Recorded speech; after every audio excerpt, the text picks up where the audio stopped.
स्वस्ति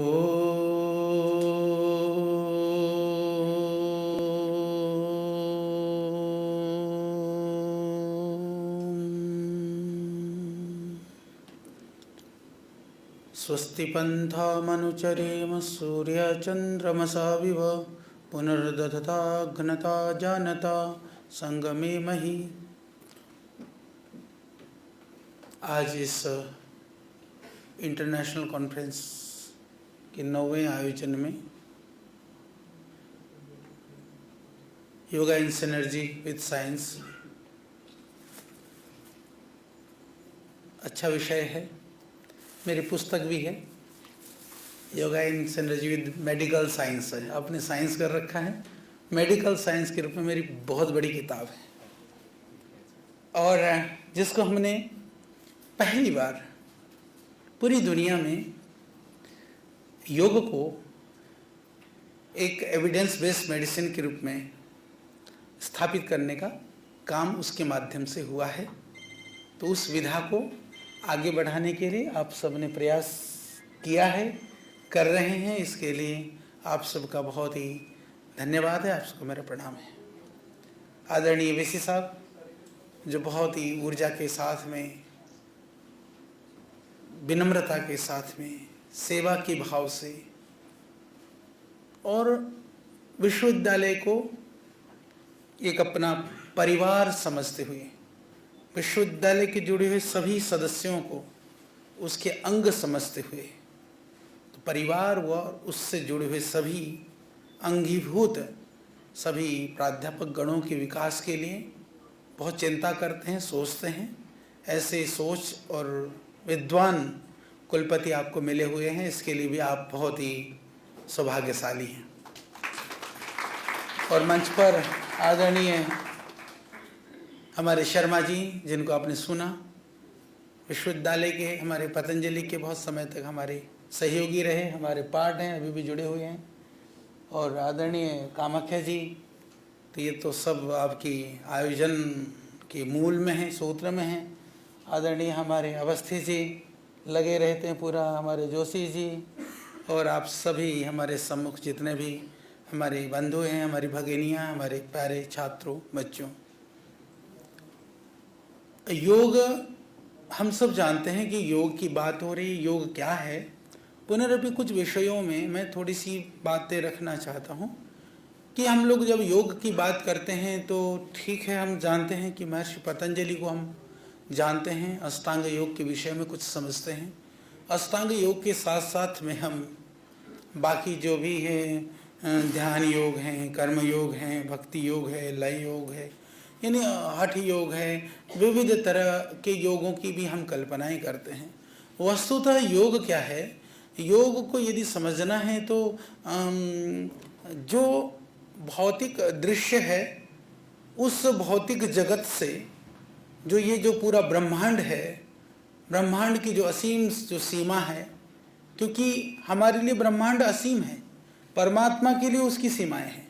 क्योंकि हम सुनते हैं, आप जब पढ़ते हैं तो वैज्ञानिक लोग अनुसंधान कर रहे हैं और बोले करोड़ों प्रकाश वर्ष की दूरी तक फिर सौर मंडल मिला।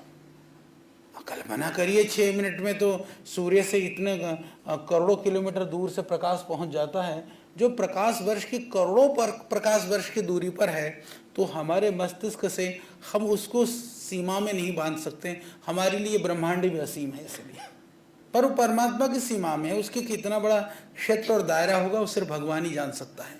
तो इसी तरह से ये ब्रह्मांड के साथ साथ में जो पिंड है, जो बहुत ही सबसे छोटी इकाई है, जिसको हम अणु परमाणु के बाद में सतरज स्तंभ के रूप में हम जानते रहे हैं। तो सतरज स्तंभ को लोगों ने कहा कि इलेक्ट्रॉन, न्यूट्रॉन, प्रोटॉन, तो वो इलेक्ट्रॉन, न्यूट्रॉन, प्रोटॉन तो बहुत पीछे छूट गया। अब तो क्वांटम फिजिक्स में 16 पार्टिकल, 18 पार्टिकल और भी टुकड़े होते जा रहे हैं। अब गॉड पार्टिकल तक खोजने की तैयारी हो रही है, पर खोजे जा रहे हैं। तो यानी कि हम ये कह सकते हैं कि परमात्मा के बाद में यह सृष्टि का जो सबसे बड़ा ब्रह्मांड का स्वरूप, उसके बाद जब सबसे छोटी इकाई, इस सब चीज को जो समझाता हो, जोड़ता हो, जानने का जो आधार हो, वह योग है। इसीलिए योग को दो रूपों में जाना गया कि एक हम उसको आभ्यंतर योग कहते हैं, एक बाह्य योग कहते हैं। बाह्य वाला और आंतरिक वाला दोनों तरह से। तो बाह्य योग हमको क्या करता है कि कम से कम तुम अपने जैसे कहते हैं ना अपने पिंड को, अपने देह को ठीक रख सको, यह भी योग सिखाता है। फिर अपने अंतर को भी ठीक रख सको, यह भी सिखाता है। यानी ब्रह्मांड, परमात्मा से लेकर ब्रह्मांड, ब्रह्मांड से लेकर के पिंड की जो सबसे छोटी इकाई से लेकर के यह देह, देह से लेकर के देह के अंदर जिन शक्तियों से यह देह चल रहा है, उन शक्तियों के स्वरूप को समझने का काम योग है। या एक शब्द में आप समझें तो ये पूरा जो ब्रह्मांड है, इसको समझना हो तो वह साधन योग है। योग के ही व्याख्याएं हैं, चाहे वो वेद है, चाहे उपनिषद हैं, चाहे हमारे दर्शन हैं। यदि एक तरह से कहे तो लोग तो कहेंगे कि ये ज्ञान विज्ञान है, वस्तुतः ज्ञान विज्ञान का मूल ही योग है। हम ये कहते हैं इन ग्रंथों में योग है। मैं कहता हूं कि जहां भी जो कुछ भी जानने का साधन कहीं से हमको मिलता है, वह सब योग है। तो योग की इस व्यापकता को यदि हम समझते हैं तो योग से, योग को समझने से, क्योंकि योग इतना सरल है, हमने इसको यदि हम समझना शुरू करें तो योग में आप अभी इसी क्षण आरूढ़ हो सकते हैं। इसी क्षण इतना योग सरल है, परंतु योग इतना गहन है कि एक जन्म में नहीं कई सारे जन्म लगा दें तो भी हम उसके गहराई को था नहीं पा सकते हैं।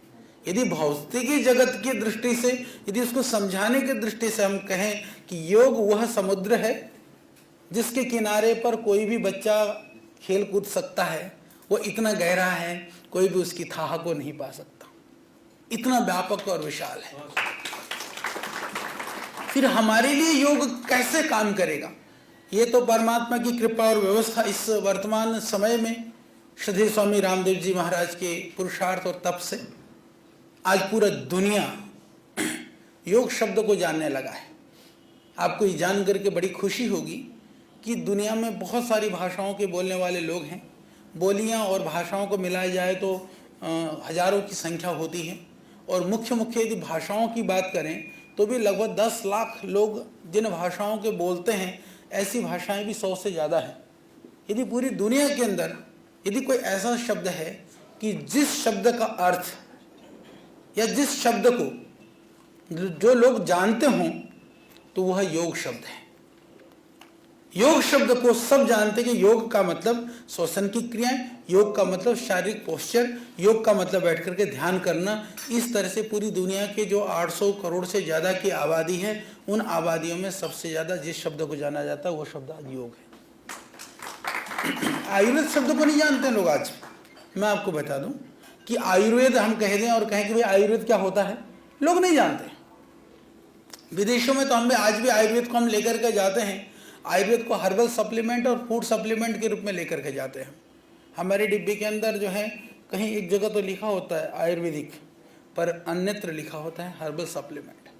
देश के बाहर हम उसको आयुर्वेद के रूप में नहीं ले जा सकते, क्योंकि आयुर्वेद की स्वीकार्यता और मान्यता उस तरह से नहीं है। पर योग की स्वीकार्यता और मान्यता हम सब जानते हैं कि माननीय प्रधानमंत्री जी ने भी एक पुरुषार्थ किया। उनका एक तप रहा कि आज पूरा विश्व योग दिवस मनाता है। अभी मैं पिछले दिनों कुछ एक माह पहले उसमें था, ईरान में था। ईरान के अंदर एक बहुत बड़ी 113 वर्ष पुरानी यूनिवर्सिटी है तेहरान। आप सब जानते हैं कि ईरान मुस्लिम कंट्री है, पर तेहरान के साथ हमारा, तेहरान यूनिवर्सिटी के साथ हमारा एक MOU हुआ। और सबसे बड़ी खुशी की बात यह रही कि वहाँ के जो VC थे वो बड़े खुशी से कहा कि इंटरनेशनल योगा डे के अंदर हम लोगों ने योग का प्रोग्राम किया। मैं उस देश में कई जगह पर प्रोग्राम हुए। तो यानी पूरे विश्व को योग, हम जानते हैं स्वाभाविक योग का अर्थ कहते हैं योग मतलब जोड़ना। मैं बहुत व्याख्या में नहीं जाऊंगा। तो वास्तव में ये मैं समझता हूँ, मुझको लगता है जब मैं वहाँ जा कर के मैंने अनुभव किया, सच में योग मतलब जोड़ना। तो आज दुनिया को यदि मत पंथ संप्रदाय और बाकी जो विश्व आज युद्ध की विभीषिका के बीच में भी यदि किसी को दिलों को जोड़ने का सामर्थ्य कहीं है तो योग में ही है, अन्यत्र कहीं पर भी नहीं है। तो योग आत्मा को परमात्मा से जोड़ता है, आपस में एक दूसरे को जोड़ता है, देशों को जोड़ता है, संस्कृति को जोड़ता है, परंपराओं को जोड़ता है और जहाँ कहीं भी बिखराव है उसको एक करने का काम योग करता है। यही योग का सामर्थ्य है और वो प्रत्यक्ष रूप से पूरी दुनिया में आज हम महसूस भी कर सकते हैं। हालांकि कुछ लोगों की इस तरह की मानसिकताओं का भी हमें सामना करना पड़ता है और ऐसी मानसिकता भारत में ज़्यादा देखने में आती है कि जैसे हिंदू धर्म से इतर भाई बहनों में जैसे हमारे मुस्लिम भाई हैं या कुछ क्रिश्चियंस भाई, अभी हम लोगों का गोवा में प्रोग्राम था 5 दिन पहले, मैं वहीं था, पूज्य स्वामी जी भी उधर ही थे। तो जो थोड़ा क्रिश्चियन लोगों में थोड़ा संकोच है कुछ। हम लोग वहाँ पर नागालैंड में हम लोगों का शिविर हुआ था, वहाँ तो क्रिश्चियंस लोगों ने चर्च के द्वारा एक फतवा जारी कर दिया था कि कोई भी जो क्रिश्चियन जो परिवार के व्यक्ति हैं वो योग नहीं करेगा और योग में नहीं जाएगा, और स्पष्ट पूरा लिखित में उन्होंने बांट दिया था। तो ये क्या है कि ये एक तरह के उनकी अज्ञानता हो सकती है, उनका भय हो सकता है। तो श्रद्धेय स्वामी तो पूरे मंच से हम लोग पूरे जोर से कहते हैं कि योग करने से आप जो भी हो, जिस भी संप्रदाय में हो, जिस भी परंपरा में हो, जिसको भी मानते हो, जिसकी भी उपासना करते हो, आप उसके प्रति और ईमानदार बनते हो। क्योंकि योग किसी को तोड़ना नहीं सिखाता, योग जोड़ना सिखाता है।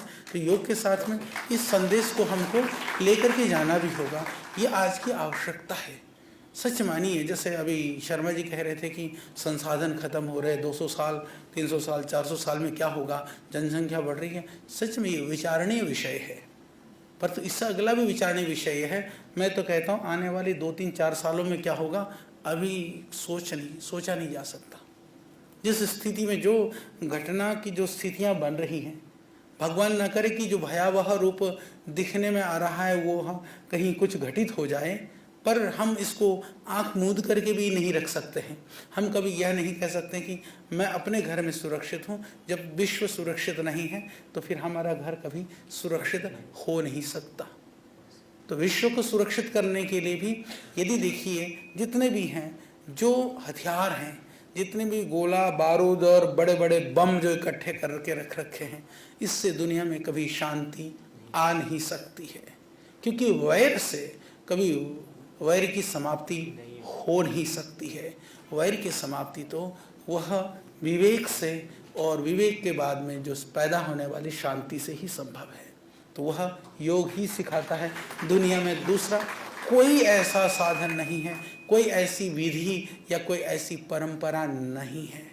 तो उस योग की व्यापकता को हम स्वयं समझते हुए तो अपने जीवन के लिए भी योग करने वाला आदमी, ऋषि दयानंद ने एक बहुत सुंदर बात कही, सत्यार्थ प्रकाश के अंदर वो लिखते हैं कि बोले कोई आदमी धार्मिक है या अधार्मिक है, इसको हम पता कैसे लगाएं। तो ऋषि दयानंद लिखते हैं कि पहाड़ जैसी विपत्ति आने पर भी जो अविचलित रहता है समझ लेना वो धार्मिक है। तो हम तो थोड़ी सी भी परेशानी आ जाती है विचलित हो जाते हैं, परेशान हो जाते हैं, कि कर्तव्य विमूढ़ हो जाते हैं, या थोड़ी सी खुशी हो गई तो हम खुशी के मारे जो है ना फूले नहीं समाते। लोग तो खुशी से भी आजकल लोगों को हार्ट अटैक हो रहा है। तो दुख से भी हम मर रहे हैं, सुख से भी मर रहे हैं। तो जो जीने की विधा तो लुप्त हो गई है, तो कौन सिखाएगा? वो योग ही तो सिखाएगा। हमको अंदर से मजबूत होना योग सिखाता है। तो प्रतिदिन हम योग अभ्यास करें, करते हुए, क्योंकि योग करने वाला योगी ही जानता है, जीवन में के सत्य को समझता है, वह जीवन की नश्वरता को समझता है, वह आत्मा की अमरता को जानता है, ईश्वर की नित्यता को समझता है। तो यह इसकी समझ ही हमको संसार की जो उथल पुथल है, संसार के अंदर जो हमारे उठने वाले जो आवेग हैं, उद्वेग हैं, हमारे जो संवेदनाएं हैं, हमारे जो विकार हैं, उन सब को, उसके सबके स्वरूप को समझने का साधन योग ही हमको सिखाता है। तो जीवन में हर पल हर क्षण में हम योगस्थ रहने का प्रयास करें। भगवान कृष्ण ने भी तो यही कहा था ना, योगस्थ कुरु कर्माणि, कि कर्म से विमुख होने का नाम योग नहीं है। कई लोग सोचते हैं कि योगी लोग कर्म नहीं करते हैं। यह भी हमने दिखा दिया है कि योगी कर्म करते हैं, और योगी जब कर्म करता है तो सांसारिक सामान्य व्यक्ति से बहुत बड़ा करके दिखा सकता है। उसका उदाहरण पतंजलि है। तो हम लोग प्रयास करें कर्म से विमुख न हो। अपने सामर्थ्य को हम संग्रहित करें। संग्रह करते हुए योगी यह देखता है कि कौन से कर्म ऐसे हैं जो मुझे सृजन की ओर ले जा सकते हैं और कौन सी ऐसी चीज़ें हैं जो मुझे उस समृद्धि उन्नति में आगे बढ़ने के लिए रोक सकते हैं। तो जो व्यक्ति कभी भी अहिंसा के योग के मार्ग से आगे बढ़ेगा वो दुनिया के लिए कभी भी वह अहितैषी नहीं होगा, वो आतंकवाद नहीं बनेगा, आतंकवाद नहीं करेगा, उग्रवादी नहीं बनेगा, वो किसी की हत्या नहीं करेगा, हिंसा नहीं करेगा। तो वह विश्व शांति से समृद्ध से परिपूर्ण विश्व की कल्पना यदि की जा सकती है तो योग के द्वारा ही की जा सकती है। इस विषयों को आप, मुझे विश्वास है कि आपकी संगोष्ठी में आप सब चर्चा में रखेंगे। इसके अतिरिक्त कुछ बातें हैं, मैं सोच रहा था समय कम है, मुझे जाना भी है।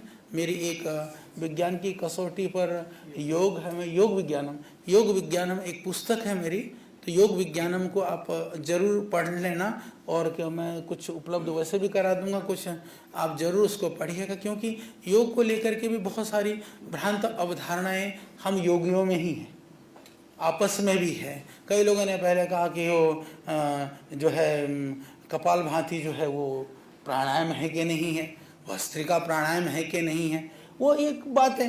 ये श्वसन की क्रियाएं हैं, प्राणायाम के अंदर ही सारी श्वसन की क्रियाएं होती हैं। प्राण को छोड़ना, लेना छोड़ना प्राणायाम है। मैंने उसके अंदर पूरी प्रामाणिकता के साथ कहा। कई लोगों ने कहा, एक आध रिसर्च पेपर पब्लिश्ड हुआ था तो वहाँ पर किसी ने लिख मारा कि जो हमारा जो हम ईड़ा पिंगला सुषुम्ना की जब नाड़ियों की बात करते हैं तो ईड़ा पिंगला क्या है, तो हमने कहा कि ईड़ा पिंगला जो है वो सिंपैथेटिक और पैरासिम्पैथिक नर्वस सिस्टम है। भाई सिंपैथेटिक और पैरासिम्पैथेटिक दोनों मोटर नर्व्स के पार्ट हैं, मोटर और सेंसरी नर्व्स हैं आपका ईड़ा और पिंगला, ना कि जो है वो आपका जो है दोनों सिंपैथेटिक और पैरासिम्पैथेटिक है। उसको मैंने बहुत ही वैज्ञानिकता से उसको सिद्ध किया है। इसके अतिरिक्त जब आती चक्रों की बात, तो चक्र में हम कहते थे, चक्र मतलब जैसे रथ का पहिया। चक्र का मतलब वो रथ का पहिया नहीं है, कहीं पर भी वो चक्र रथ का पहिया शरीर में नहीं लटका हुआ है किसी के। तो चक्र का मतलब क्या है? चक्र एक और शब्द के लिए प्रयोग होता है जो भंवर, जैसे होता है ना पानी का, बोलते हैं ना ये चक्र है, भंवर है, यानी वो इतनी सूक्ष्म है कि भंवर की जो गहराई है तो इतने में ही, पर उसकी जो इनडेप्थनेस, जो उसकी जो गहराई है ना, वो अत्यंत सूक्ष्म है। वो चक्र यहाँ पर गहराई और सूक्ष्मता का प्रतीक है कि यानी वो इतना सूक्ष्म है, जो इतना सूक्ष्म है उतना वो पावरफुल स्थान है। तो ये हमारे यहाँ एक थोड़ी सी कई तरह की भ्रम है। फिर चक्रों की बात आती है, हम कई बार कहते हैं कि षट चक्र हैं, फिर हम कहते हैं गिनती में हम 7 गिनाते हैं, 7 गिनाते तो लोग कह देते हैं कि वो सहस्रार तो पहुंचने वाली जगह है, भेदन के चक्र तो 6 ही हैं, इसलिए 6 चक्र कहा गया। हालांकि हमने इसके ऊपर भी बड़ी प्रामाणिकता के साथ कहा कि चक्र जो है 8 होते हैं, अष्टचक्र नवद्वारा, वेद से आगे तो कोई प्रमाण हो नहीं सकता। वो अष्टचक्र की भी पुनर्स्थापना का कार्य हमने उस पर बड़ा काम किया, वो भी उसके अंदर है। तो क्योंकि इसके अंदर जितनी एक रूपता आएगी, अब तो मुझे खुशी है कि बहुत सारी जगह, अभी मैं गूगल को बैठा बैठा देख रहा था तो हमारा निकला सबसे पहले वो अष्टचक्र ही निकल रहा था उसमें। मैंने कहा क्योंकि वो दुनिया में पहुंच रही है धीरे धीरे चीजें, पर हमारे अंदर एकात्मता, एक रूपता आनी चाहिए, इसके लिए भी हमको प्रयास करनी चाहिए। और छोटे छोटे उलझनों में हम अपने आप को योगी कहें और पता चले कि हम बहुत ही बेमतलब बेफालतू बातों में उलझ के रह जाएं, तो वह भी योगियों के लिए तो वो ठीक है ही नहीं। तो इस तरह से बहुत सारी बातें हैं, बहुत सारी चीज़ें हैं। हमने फिर उन अष्टचक्रों को अष्टांग योग से भी जोड़ा, वो पूरी तरह से जोड़ते हैं। आप मूलाधार से लेकर के स्वादिष्ठान से लेकर के मणिपुर से आप आइए, आप अनाहत से लेकर के विशुद्ध जोड़ते जाइए। आप यम, नियम, आसन, प्राणायाम, प्रत्याहार, धारणा, ध्यान, समाधि, यहाँ पहुँच जाता है सहस्रार सीधा। 8 से 8 जोड़ते हैं और परफेक्ट जोड़ते हैं। कभी मैं उसकी व्याख्या करके आपको समझा दूंगा। तो अभी इतना ही, आप सबको मेरा प्रणाम, ओम, और निवेदन पूर्वक मैं जाना चाहूँगा। धन्यवाद।